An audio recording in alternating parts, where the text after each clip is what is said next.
Y vamos a seguir hablando de esta problemática, cómo realmente luchar eficientemente contra la delincuencia. Estamos enlazados con Martín Salas, exfiscal anticorrupción, a esta hora de la tarde, para que nos dé un poco su perspectiva a partir de su trabajo también en el Ministerio Público. ¿Qué tal, doctor Salas? Bienvenido.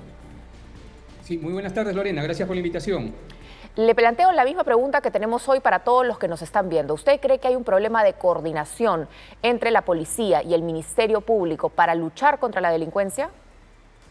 Hay algo que no se ha superado hasta el día de hoy, Lorena, a pesar de haberse cambiado las normas procesales, las reglas del juego en la investigación criminal, y estas se van adaptando día a día, existe un sesgo en el ámbito de la investigación criminal, como si hubiera competencia entre la policía y el Ministerio Público, lo cual no ocurre.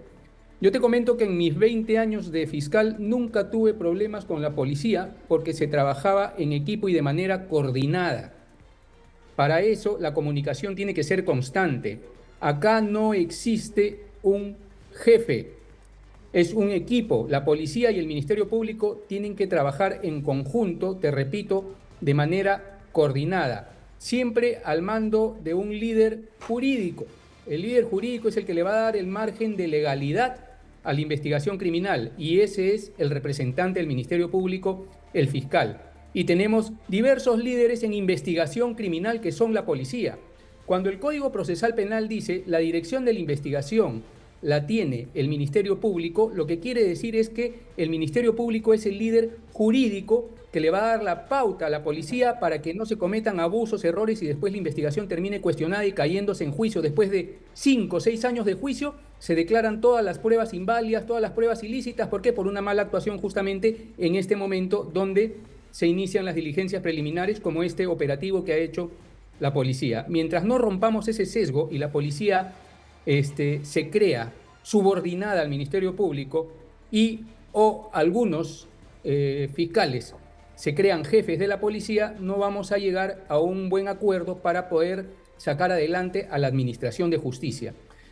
Entonces, la situación es coordinar. ¿Cómo coordinamos? Porque el problema siempre acaba siendo el mismo, el tema de la legalidad. Concretamente en este caso, el ministro apunta que fue el mismo jefe de la policía el que tuvo que llamar al fiscal superior a quejarse, que el fiscal, en este caso de Puente Piedra, no iba a la diligencia, y terminó mandando a un subalterno, que no le hacía caso, que le decía que estaba ocupado, que no era su jurisdicción.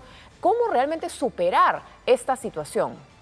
Es que esto no puede nacer de la noche a la mañana. Estas coordinaciones tienen que ser previas a cualquier suceso, a cualquier operativo, empezando por la capacitación mutua entre la policía y el Ministerio Público. Yo le pregunto al comisario del sector de Puente Piedra si sabe cuántos distritos fiscales existen en Lima. No sabe, en Lima hay 7 distritos fiscales y en virtud de los distritos fiscales se establecen la competencia. ¿Cómo lo van a saber? Tienen que capacitarse, coordinar. ¿Quién? El presidente de la Junta de Fiscales del sector, que es un fiscal superior, coordinar con la autoridad, con la máxima autoridad del sector en la localidad donde, por ejemplo, en este caso en Puente Piedra, donde se pudiera suscitar este tipo de operativos. Sabiendo las competencias, no va a haber esa falla de comunicación donde se llama a un fiscal equivocado, ¿no? Y luego este fiscal le dice, no, yo no soy competente, yo no puedo salir, tiene que salir el otro. Por ejemplo, yo tengo entendido que en ese operativo estuvo presente un fiscal adjunto provincial. Sí. No sé si la información que me llega es falsa.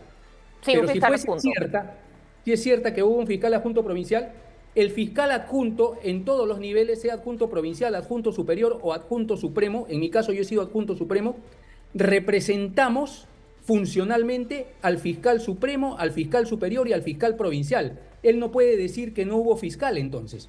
Sí hubo un representante del Ministerio Público que tiene los mismos derechos y prerrogativas en el operativo que guarda relación con diligencias preliminares sobre un presunto crimen que el fiscal provincial. Lo que pasa es que muchas veces también sale al antojo de que vaya el mismo provincial que de repente está atendiendo otro caso, ¿no? Y no puede ir a este operativo, tiene que ir el adjunto a representarlo. El margen de legalidad ahí no se rompe. El fiscal adjunto representa al titular del despacho. Estamos viendo en este operativo, estábamos hablando de una persona secuestrada, tenía 24 horas a manos de estos delincuentes, de esta banda criminal, ¿no? Los gallegos. Hay un tema de premura, hay un tema de urgencia, ¿no? Realmente entrar, sorprender, evitar que se pueda generar algún tipo de filtración. Es importante la presencia fiscal porque luego vemos que en los requerimientos de detención preliminar o de prisión preventiva, el fiscal, cuando no ha acreditado lo que se encuentra al interior, termina desestimando muchas cosas, diciendo no, las armas no eran del delincuente, estaban en la habitación de al lado, no, yo no puedo acreditar que a esta persona le pertenecía esto o lo otro. ¿Cómo evitar que los delincuentes sigan en las calles? Que todas estas personas no sean capturadas un día por la policía y acabada la flagrancia vuelvan a dedicarse a lo mismo, en este caso a secuestrar personas. Ya. ¿Por qué motivo un fiscal puede liberar a un presunto delincuente detenido? Porque las actuaciones no se encuentran complementadas con visos de legalidad. Porque si la policía interviene sola y no hay presencia fiscal, lo que va a decir el delincuente es me sembraron esa prueba, ¿no? O me torturaron para sacar mi dicho, para que yo diga que yo lo hice, etcétera, etcétera. Por eso es importante que esté el Ministerio Público. Ahora yo le preguntaría al ministro con cuánto tiempo de anticipación a este operativo se comunicaron con el Ministerio Público. Porque si lo han hecho faltando minutos o faltando pequeñas horas, es un poco complicado también disponer así de la noche a la mañana de un fiscal, porque cada fiscal tiene su propio cronograma de actividades de día.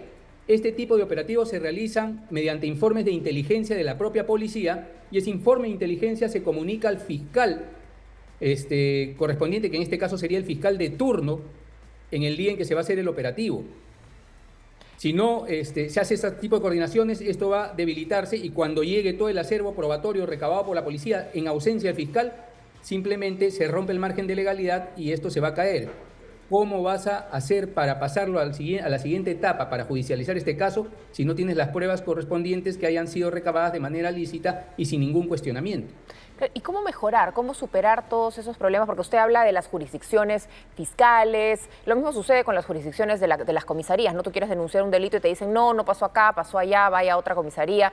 Lo mismo entiendo sucede con el caso de los fiscales.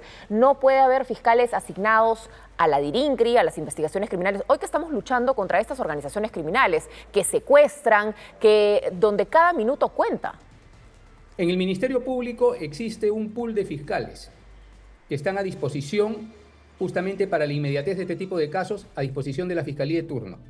¿Ya? Y hay fiscales asignados a diversas instituciones. Si tú vas a la DIRINCRI vas a encontrar un fiscal asignado a la DIRINCRI. Las comisarías tienen fiscales asignados. Lo que sucede acá es mala coordinación. De la noche a la mañana no puedes tratar de llevar un fiscal si no le has avisado. Ellos ni sabían quién era el fiscal competente. Y de ahí entra la confusión. Ahora, el ministro del Interior ha salido últimamente a amedrentar y amenazar al Ministerio Público que voy a denunciar a los fiscales, que los voy a meter presos. Eso es un acto de interferencia política en la autonomía e independencia del Ministerio Público. Tiene que tener mucho cuidado ese ministro. Que empiece primero por hacer las coordinaciones correspondientes como ministro con el fiscal de la Nación para que se empiece una capacitación mutua entre Fiscalía y Ministerio Público. La Fiscalía entre la Fiscalía, y la Policía Nacional de Perú, la Fiscalía y la Policía son un equipo, son uno solo, tienen una sola razón de ser. Entonces no pueden estar con este tipo de disquisiciones y tratar de politizar el tema. ¿Para qué? Para inmiscuirse en la autonomía e independencia del Ministerio Público. Yo creo que el ministro tiene que centrarse en responsabilidad y empezar a hacer las coordinaciones con el fiscal de la Nación. Si está captando algunas deficiencias, que empiece a plasmarlas en un pedido hacia el fiscal de la Nación para ver cómo se solucionan estas deficiencias y también hacer un mea culpa y decir la policía está fallando en esto. ¿Cómo es posible que a estas alturas no sepan qué fiscal era el competente y cargarle toda la responsabilidad al Ministerio Público? Hablando del equipo, el equipo está fallando, claramente no trabajan como un equipo, es como que la policía trabaja la parte de la inteligencia, del golpe en medio de la flagrancia, probablemente se encargan de la investigación y luego el Ministerio Público hace su propia investigación y es como que no le vuelve a consultar a la policía nada. Es como que fueran dos entidades independientes. ¿Cómo trabajar articuladamente? ¿Le parece bien que sea la policía la que investigue y, como usted dice, el Ministerio Público le dé el marco de legalidad a todo lo que se venga trabajando? Es que es lo que corresponde. Por mandato legal, el Ministerio Público es el director de la investigación criminal, en el entendido de que es el director que le va a dar el margen de legalidad, es el por decirlo de alguna manera, es el sustento jurídico que le va a decir al policía, esto que vas a hacer está bien, esto está mal, porque esto puede vulnerar derechos fundamentales o puede romper el margen regular de la investigación, nos va a cuestionar, se nos va a caer el caso en juicio. Esa es la labor del Ministerio Público. ¿El Ministerio Público puede compartir diligencias con la policía? Sí. Las tomas de dichos, por ejemplo. Es distinto, dependiendo del delito, es distinto investigar un homicidio con investigar un delito de corrupción donde el fiscal está lleno de información normativa de cómo se materializan las contrataciones públicas. ¿Por qué? Porque es un técnico jurídico. El otro es un técnico en investigación, es un pesquisa, es el que va a la escena del crimen, recaba los elementos necesarios que van a sustentar una teoría que luego va a postular el fiscal. Si no trabajan en equipo, simplemente los casos no prosperan.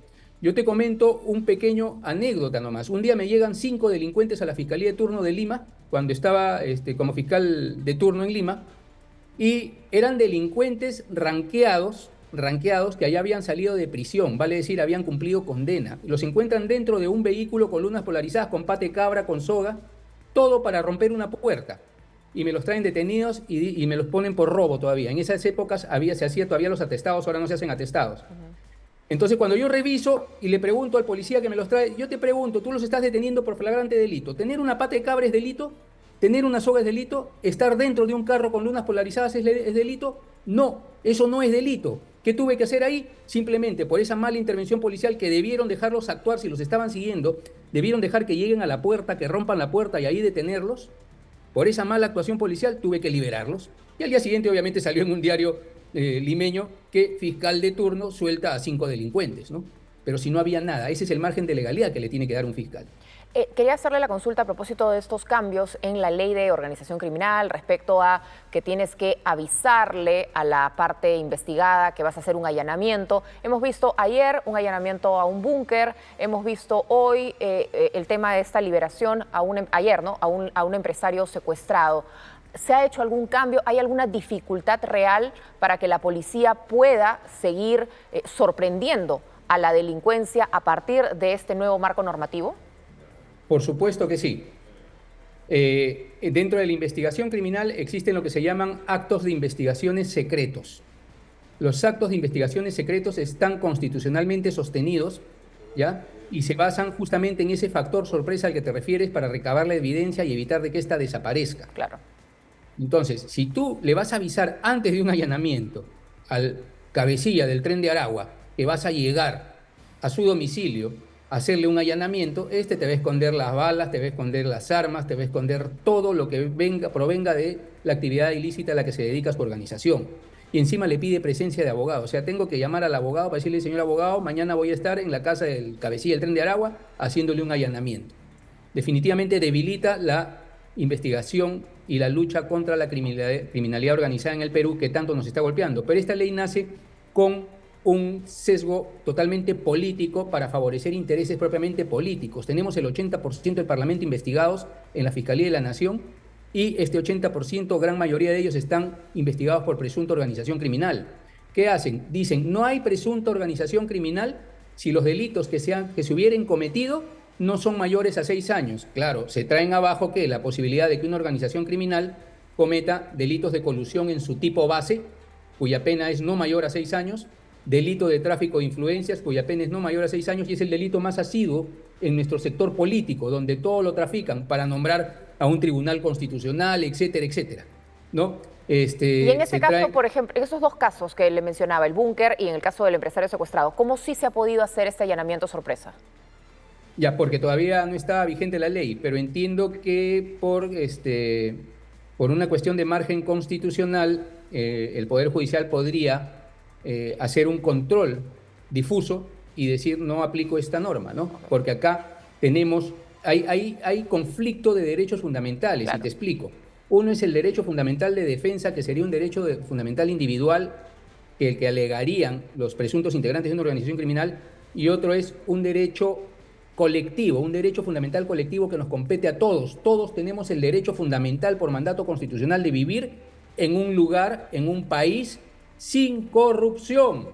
Tenemos el derecho de saber la verdad. Entonces, vas a preferir un derecho fundamental único que le corresponde a una sola persona frente a un derecho colectivo, definitivamente se tiene que preferir el derecho colectivo. Entonces esa ley no tiene razón de existencia, ¿no? Muy bien. Muchísimas gracias, doctor Salas, por haber conversado con nosotros y de habernos dado su perspectiva a partir de su experiencia, por supuesto, en el Ministerio Público. Le agradezco por conversar con nosotros en la edición Mediodía.